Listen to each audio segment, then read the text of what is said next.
The wind howled through the broken vents of the outpost.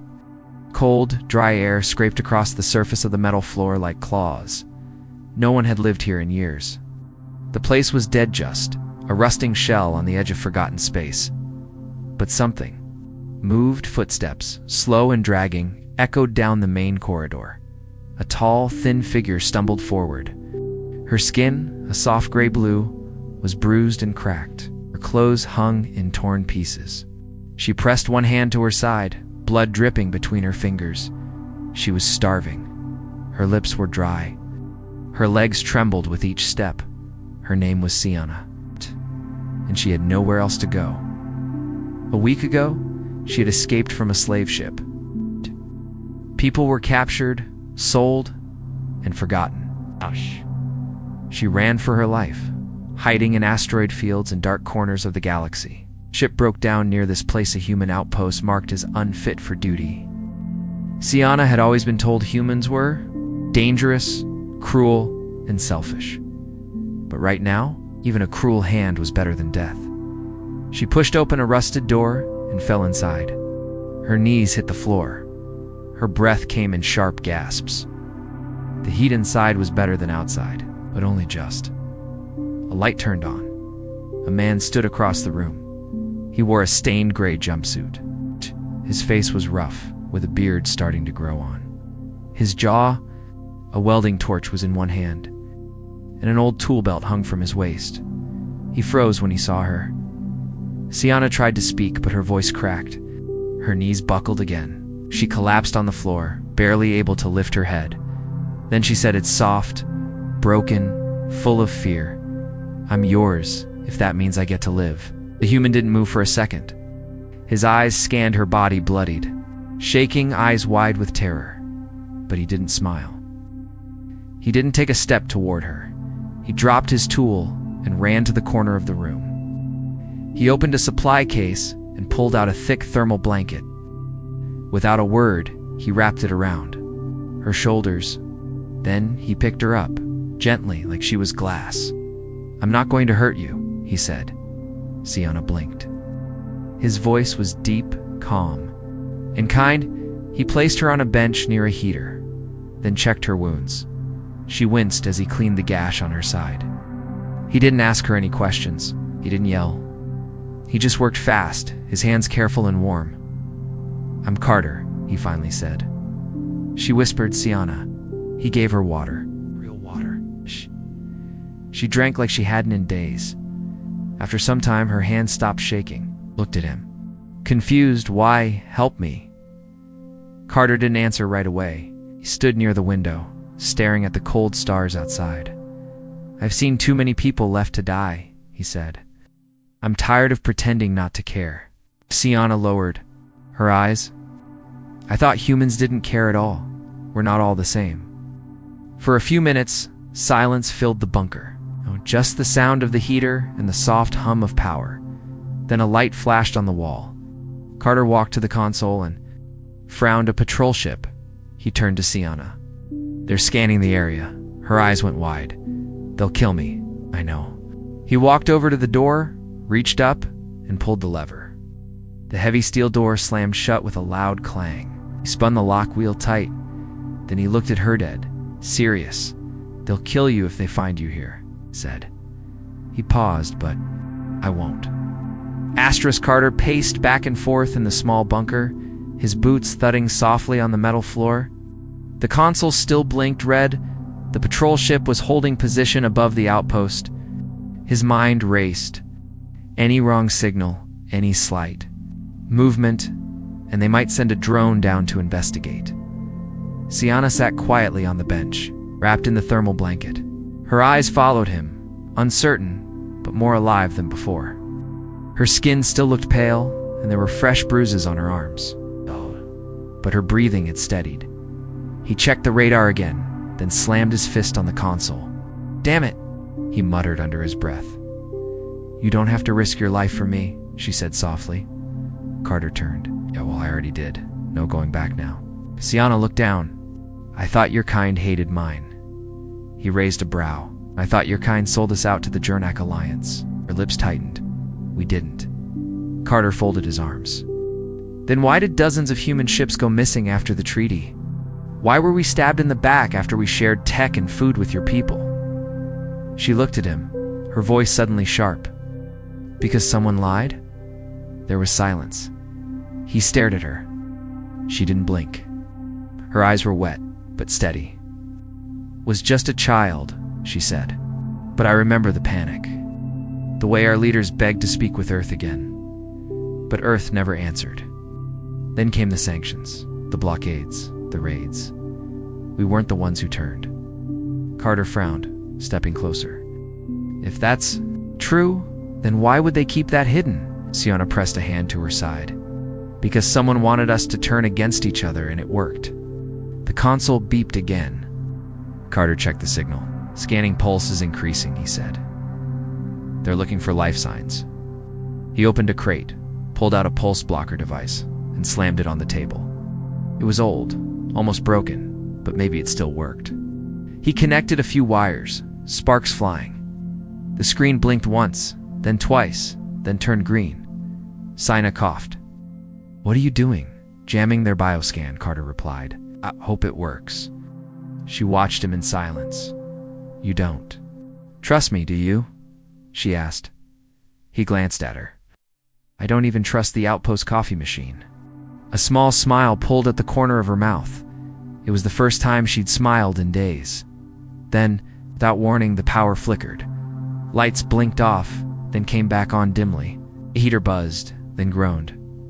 Great, Carter muttered. They're trying to force a reaction. What happens if they don't find anything? Sienna asked. They'll leave, maybe. Or send a drone. What happens if they find me? He looked at her. They'll kill you, no trial. Questions? Just execution. Sienna leaned her head back against the wall. Her voice was quiet. So this is what life has become. We all hide. We all shoot first. Carter didn't answer. He walked to a shelf and pulled out a ration pack. He heated it, opened the seal, and handed it to her. She took it slowly, sniffed. It then tasted it. Her eyes widened. This is ... real food? Not good food, Carter said. But yeah, real. She ate like she hadn't had anything warm in weeks. Carter sat down opposite her. His expression had softened, looked tired. I wasn't always alone here, he said. I had a partner. Maintenance crew. Kept the outpost running at least what little was left of it. Then one day he got a call. Command told him to report to a new fleet base. Never heard from him again? You stayed behind?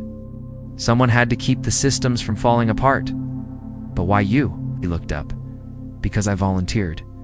Sienna stared at him. Why? He gave a bitter laugh. To be forgotten. I guess the bunker suddenly shook with a low boom. Dust fell from the ceiling. The console lit up again, this time with a drone signal. Carter rushed to the controls. They're sending a drone, he said. 4 minutes out. At Sienna, she stood now, still shaky, but stronger than before. If they find me, you'll be marked a traitor, she said. He grabbed his tool bag, flipped it open, and yanked out a metal plate. I already am, he said. Then, without hesitation, he lifted the floor panel behind the heater and pointed. Get inside. Emergency crawl space. It's sealed with lead. It'll block the scan. So Yana didn't move at first. I can't keep hiding, she said. Yes, you can, Carter replied. Because I said so. She stepped down into the space. It was small, cold, dark. Before closing the hatch, Carter looked her in the eyes. I don't know who lied. I don't know what the truth is, but I know you don't deserve to die. He shut the hatch just as the drone touched down outside. Asterisk, the drone hovered outside the outpost door, its scanners sweeping in wide pulses. Its round metal body hummed low, almost like a warning growl. A red light spun slowly on its front, blinking in steady rhythm. Could detect heat, movement, breathing. Inside, Carter stood still, barely even blinking. His heart pounded, but his face was calm. He had played this game before, stalling machines, avoiding patrols. But this time, the stakes were higher. This time, someone else's life was on the line. He waited beside the main console. The screen flashed. External visual feed active. The drone's camera turned slowly, scanning the door, then the windows. "Come on," Carter whispered under his breath. "Just turn around." The drone let out a high-pitched chirp.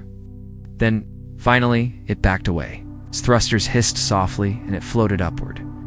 Fading into the cold black sky, Carter waited a full 2 minutes before moving. He walked over to the heater, dropped to one knee, and lifted the metal panel. Sienna was crouched inside, her eyes wide, her hands tightly gripping the blanket. "It's gone," he said. "You're safe." She climbed out slowly, her legs stiff. But there was still weak. But there was more color in her face now, more strength in her eyes. "You didn't have to protect me," she said again. "You could have told them I broke in. You could have walked away." "I didn't," he replied simply. Sienna looked around the bunker. Her gaze moved across the rusted walls, the broken lights, the makeshift repairs. Everything was patched with effort, but nothing was new. "You've been alone here for a long time," she said. Carter nodded. "People stopped visiting after. The war ended. This outpost's off-grid, not worth the fuel. So why stay?" He looked at the small table where an old photo sat tucked behind a broken monitor. A woman and a child, both smiling.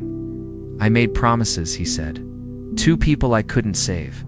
This place reminds me of them." Sienna didn't ask more. She just sat on the floor and pulled the blanket tighter around herself.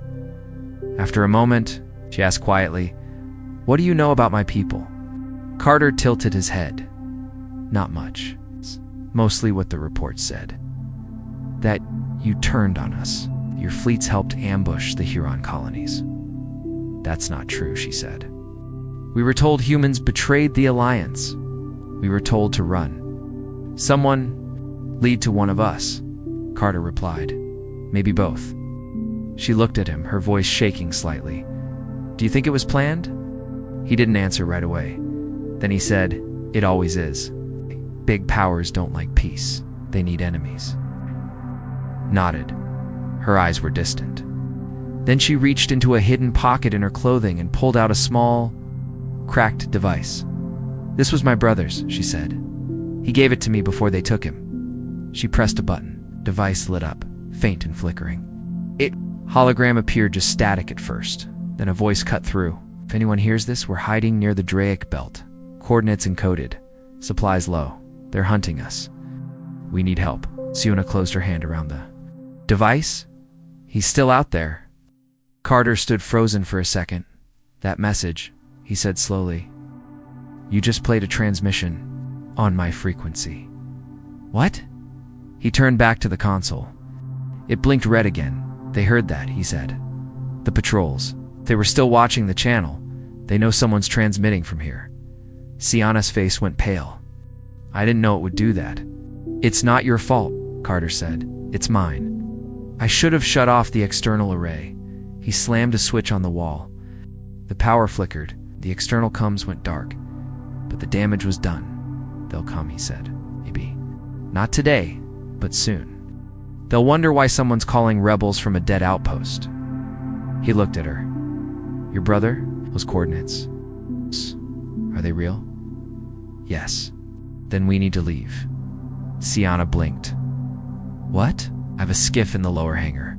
Small, not fast, but it runs. If your people are out there, they'll need help." "You'd leave your home for that?" "This place isn't a home. It's just a memory." She stared at him. "Why are you helping me?" He leaned closer. His voice was calm but serious. "Because you're not my enemy. Because I'm tired of sitting while people scream in the dark." Sienna. Eyes glistened. She nodded, silent. Carter turned to the panel and started punching in shutdown codes. "Get some rest," he said. "We'll leave at dawn." Outside, in the cold, the stars blinked. A distant ship adjusted course. Someone had noticed, and they were coming. The lower hangar hadn't been used in over 3 years. Layers of dust clung to the ceiling like old webs. The air smelled of oil, rust, and forgotten machines. But deep in the far corner, under a heavy tarp, Carter's escape plan waited. He yanked the cover off with one pull. The old scout skiff sat silent gray, scratched, but whole. Its thrusters were outdated, and its panels dented from past storms. But Carter had kept it alive just in case he ever had to run. He didn't think that day would come. Sienna stood near the entrance, arms crossed, eyes watching everything. She didn't ask questions. She didn't need to. Her expression said enough doubt, fear, and something else. Trust, maybe, forming one slow piece at a time. Carter popped open the side hatch and ducked inside. He began checking wires, running diagnostics, and tapping on old screens. "I didn't think it would still start," he said, his voice echoing in the metal cabin. "It looks fragile," Sienna said softly. Carter smiled without looking up. "You're not wrong." "Will it hold us both?" "It better," he muttered, rerouting the power to the core. The engine hummed weakly, then caught. Lights flickered on across the dashboard. Carter exhaled. "We've got enough fuel for one long jump. After that, we float." Sienna stepped closer. "The coordinates I gave you. They lead to a mining moon near the Draic Belt. There were caves. That's where they said they were hiding." He entered the numbers into the nav system. The map lit up, stars blinked, and a red marker appeared far across the sector. "That's a pirate zone," Carter said. "Old asteroid fields, dangerous flying." "I know," she replied. "But they'll be safer there than anywhere near. Civilization." He leaned back in his seat. "Then we go quiet. No pings, no beacon. One jump, then we glide dark the rest of the way." She hesitated. "You could just drop me halfway and be done with it." Carter looked at her. "I could." He said, "But you won't?" "No." "Why not?" He didn't answer. He simply got up, tossed her a spare jacket from the locker, and walked toward the hangar's control panel. The roof panels groaned as they opened, letting cold space spill in. The sky above was dark and full of stars, but somewhere out there, danger waited. The skiff lifted gently. Carter guided it through the gap, engines low, lights off. For 10 long minutes, they flew in silence. The outpost became a small dot behind them, swallowed by black. Then came the ping. A distant blip appeared on the radar, something big moving fast. Carter narrowed his eyes. That's not a trade ship. Sienna checked the screen, her hands tightened on the edge of her seat. "That signal, it's military, not ours," Carter said. A second signal lit up. Then a third. Carter's heart sank. "They're setting up a net. They knew we'd leave, or they guessed." He switched to manual. The skiff dipped low, weaving between drifting debris and frozen chunks of ice. The nearest enemy cruiser slid past above them like a silent whale, scanning the void. Then a beam swept across their path. "Down!" Carter shouted. The skiff dove sharply. The hull groaned. A warning siren screamed. The cruiser fired. A flash of light streaked across the darkness, barely missing their tail. Sienna gripped the seat. "You won't make it." Carter flipped 3 switches and jammed his hand onto the emergency thrust lever. "Hang on," he growled. The engines flared. The skiff spun and launched forward into the dense asteroid belt. Rocks spun around them, crashing and grinding. It slammed into the side. Metal screeched. Cabin shook behind them. The cruiser slowed. It didn't follow. "They won't chase us in here," Carter said. "They're not stupid." "Then what does that make you?" He grinned. "Not stupid enough to do the right thing." The skiff coasted deeper into the belt. Slowly the radar cleared. They were alone, but not safe. Carter leaned forward. "We'll cut power now, no signals. We glide the rest of the way." He flipped the final switch. The engine went quiet. Lights dimmed in the silence. Only their breathing remained. Sienna looked at him. "You risked everything," she said. "You're not the first person to ask for help," Carter replied. "But I might be the first you said yes to." He looked at her for the first time, really looked. "You didn't beg," he said. "You offered your life, and you didn't even know me." She nodded.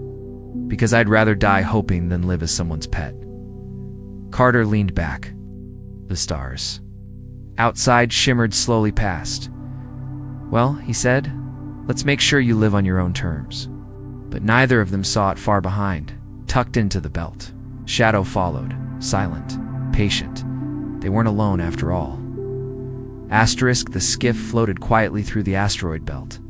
Its engines dark, its lights off. Cotter had cut every system. To minimum power, even the heat vents were sealed. The cold crept in slowly, but it was better than being seen.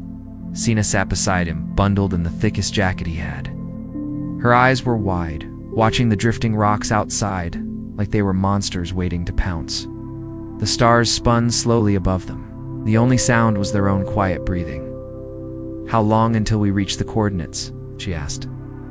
"Another 2 hours, Carter replied, voice low.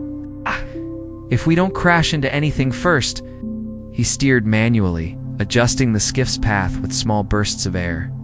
Every movement had to be perfect. Even the smallest mistake would send them spinning.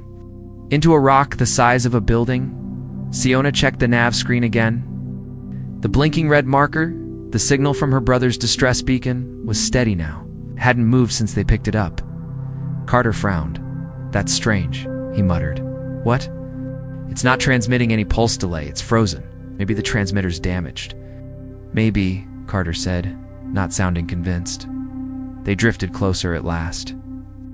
The signal drew them into a hollow section of the belt of space between massive asteroids shaped like a collapsed tunnel. They rounded the edge of a rock wall, and there it was, an alien vessel hidden in the dark. Long, sharp, made of black alloys and curved bone-like metal. It was wedged between two asteroids, its hull scarred and dented. Its lights were dead, its engines cold. Siana gasped. "That's our ship." Carter stared. "It's empty." He brought the skiff to a slow halt. Floating 20 meters from the vessel, no movement, no heat, no sign of life. Siana unstrapped herself and stood. "I have to see if anyone's inside." "Wait," Carter said. "Something's not right." But she was already unlocking the side hatch. Carter sighed, grabbed his sidearm, and followed her into the airlock. The two of them floated across the space between ships, using hand thrusters to glide. When they reached the alien vessel, Siana tapped a code on the manual panel. The door hissed open. Inside was silence. Carter's boots echoed as he stepped onto the deck. The lights flickered, then died again. The ship's hallway was dark and smelled of rust and burned wires. Siana moved quickly, calling out in her native tongues. Desperate, no answer. They reached the central chamber. Carter froze. There were bodies. 3 of them slumped near the engine core. Their uniforms matched Siona's people. Their faces were pale, lifeless. Siona dropped to her knees. Her breath caught in her throat. "No," she whispered. "No, please." Carter knelt beside one of them. He checked the wounds.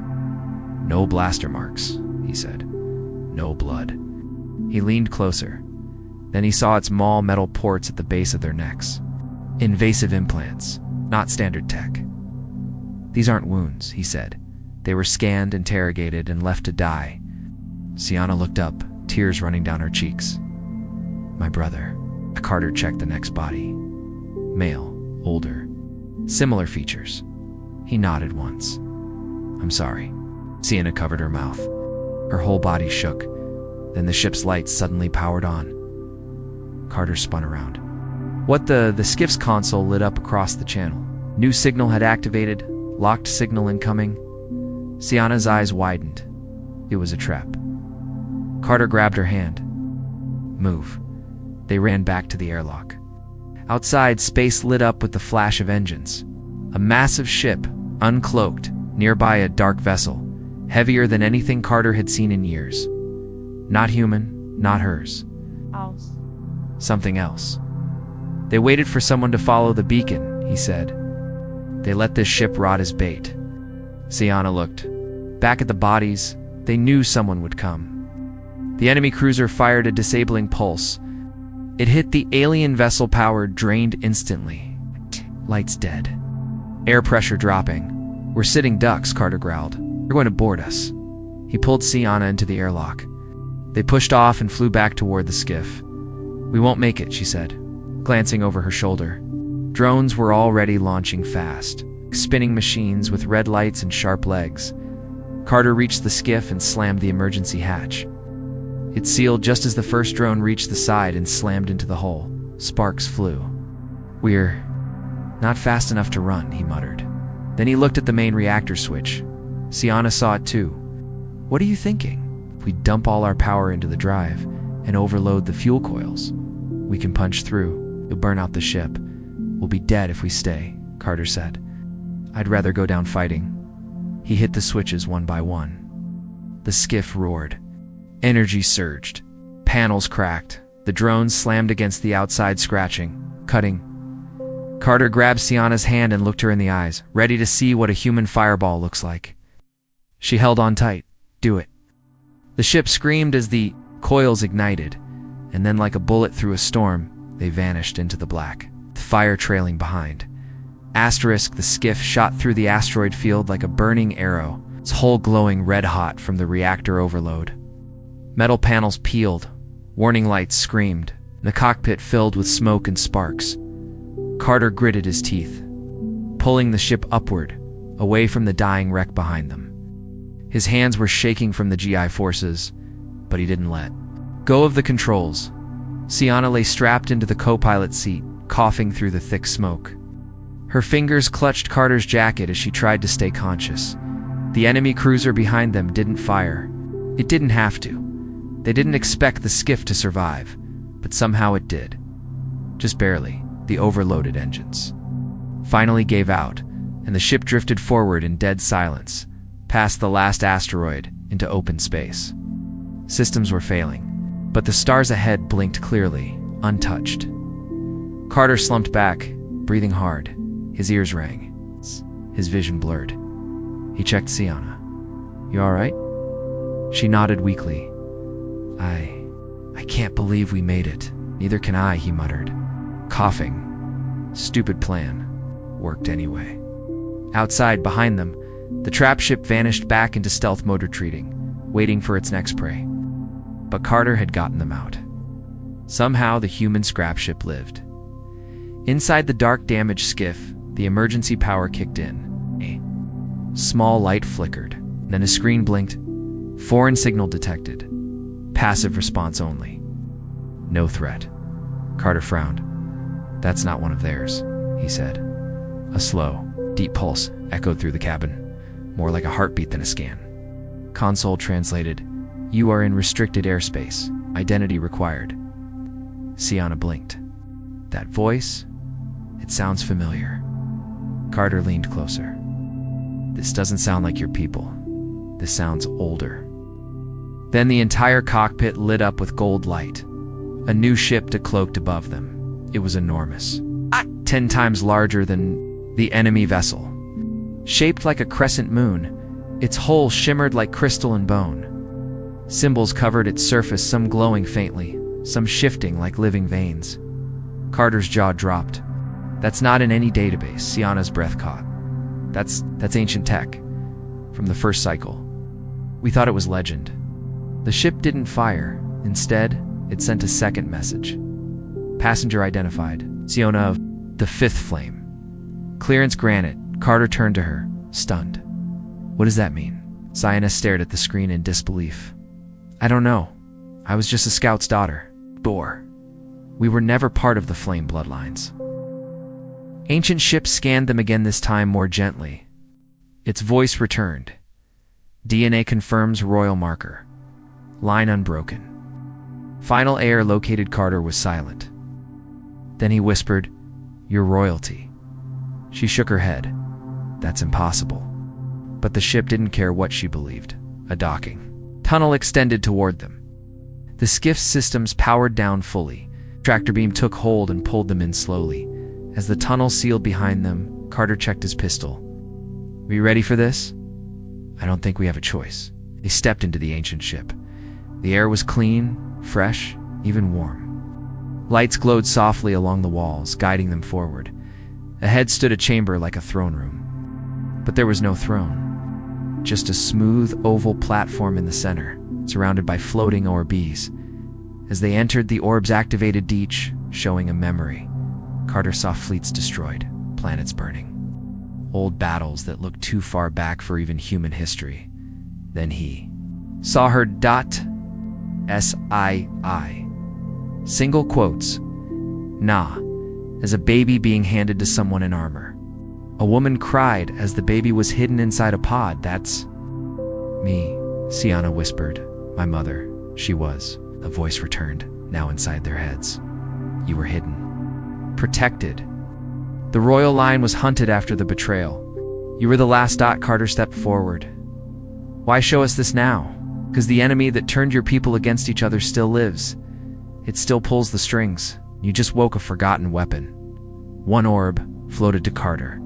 It showed a machine, large, powerful one he'd seen long ago in old human war archives. A fusion of human and alien tech, designed to fight corruption from the inside. He remembered the name, the Judgment Core.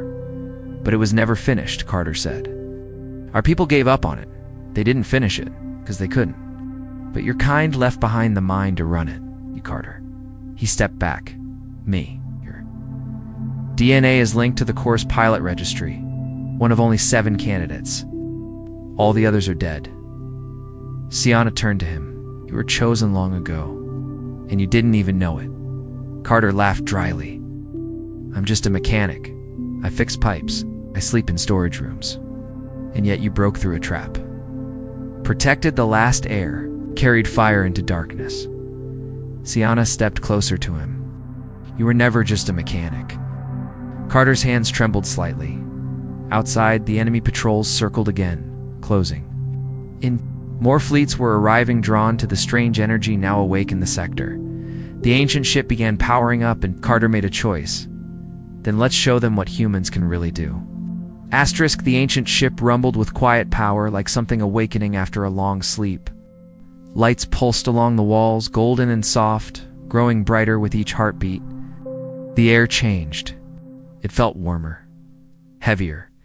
Charged. Carter stood in front of the platform as the voice echoed again inside his mind. Pilot interface ready. Identity confirmed. Carter Wren, human. Authorization complete. Sienna stood beside him, still trying to understand. No, you were meant to fly the Judgment Core. But how could they have known? Carter's jaw was tight. Maybe they didn't. Maybe someone hoped someday a human would still have enough heart left to try. He stepped forward. The floor beneath him opened, revealing a chamber beneath the platform, circular, with a single seat in the center surrounded by glowing rings and floating glyphs. It looked alive, ancient, hungry for justice. Carter looked back at Sienna. If I don't come back, you're coming back, she said, stepping close. You saved me. You saved yourself. Now go. Save all of us. Their eyes locked. Then he lowered himself into the core. The platform sealed shut above him, asterisk inside. The interface lit up around Carter. Needles pricked his skin, reading his blood. His thoughts flashed on the screen before him. His pain, his rage, his hope. It fed the machine. Sync complete. Judgment Core online. Outside, the ancient ship began to shift. Armor unfolded. Engines roared. Ships stretched and twisted, forming around the core. It was no longer just a vessel. It was becoming something else. A warform. A superweapon. Powered by both alien tech and human will. A beacon of vengeance. The enemy fleet, over a dozen ships, was approaching fast. Drones launched. Energy cannons armed. The trap was closing again. But this time, they were not hunting a skiff. They were standing before the last Judgment Core. Carter's voice boomed from the ship, cold and sharp. I gave you a chance to leave. You stayed. A pulse of blue energy fired from the Core's hands. One enemy frigate shattered instantly. Breaking apart like glass under pressure, the rest opened fire. Laser bursts. Plasma bolts. Sonic torpedoes all slammed into the core, but its shields held. Energy flowed through golden veins across its arms. Its chest lit up with white flame. Carter moved like he had flown this beast 1,000 times. His fingers danced across glowing runes. The core spun, dodged, countered, one by one, the enemy. Ships fell. Sienna watched from the viewing window, eyes wide. Her breath caught each time the core glowed brighter. Each time another hunter fell. "They told us humans were weak," she whispered. "They never saw what happens when they stand up." One cruiser tried to escape. Carter locked on and fired. A chain of energy that wrapped around it, froze it in space, then compressed the hull like crushing an empty can. "No more running," he said. "Not today." Inside the core, Carter felt something else awaken memories from before he was born. Images fed into his mind. Engineers, leaders, a final message left by the project's creators. "We don't know who you are, but if you're hearing this, we failed to keep peace. So now we leave you the last tool we had, this. A mind machine built from humanity's will to survive. Don't use it for revenge. Use it to end the lies." Daughter closed his eyes. "I will." The last? 2 enemy ships broke formation and fled. Their captains had seen enough. Whatever they had been told about Earth, about humans, it wasn't true, and now they feared what came next. The stars went silent again. No more gunfire. No more alarms. Just the slow hum of power settling as the core deactivated and returned to its resting form inside. Carter opened his eyes. He was still alive. The core had accepted him. The hatch opened. Sienna was already running down the hallway when he stepped out. She crashed into him with a hug, her arms wrapped tight around his chest. "You came back," she said. "I said I would." She looked up at him. "You did it. You changed everything." Ben! Nodded. "We did." Over the next hours, the ancient ship broadcasted a signal across nearby systems. A message that could not be ignored. The heir of the 5th flame lives, and she stands with the last human core. Worlds that once turned away started listening again. Ships that once hunted began turning around. Something had shifted. Later, they stood by the viewing window. Carter looked out at the quiet stars. "What now?" Sienna asked. He smiled faintly. "Now, we remind the galaxy who we really are." She leaned on his shoulder, her voice soft. "Then let's do it together." And as the ancient ship turned toward the stars, a new story began. One not of fear, but of hope.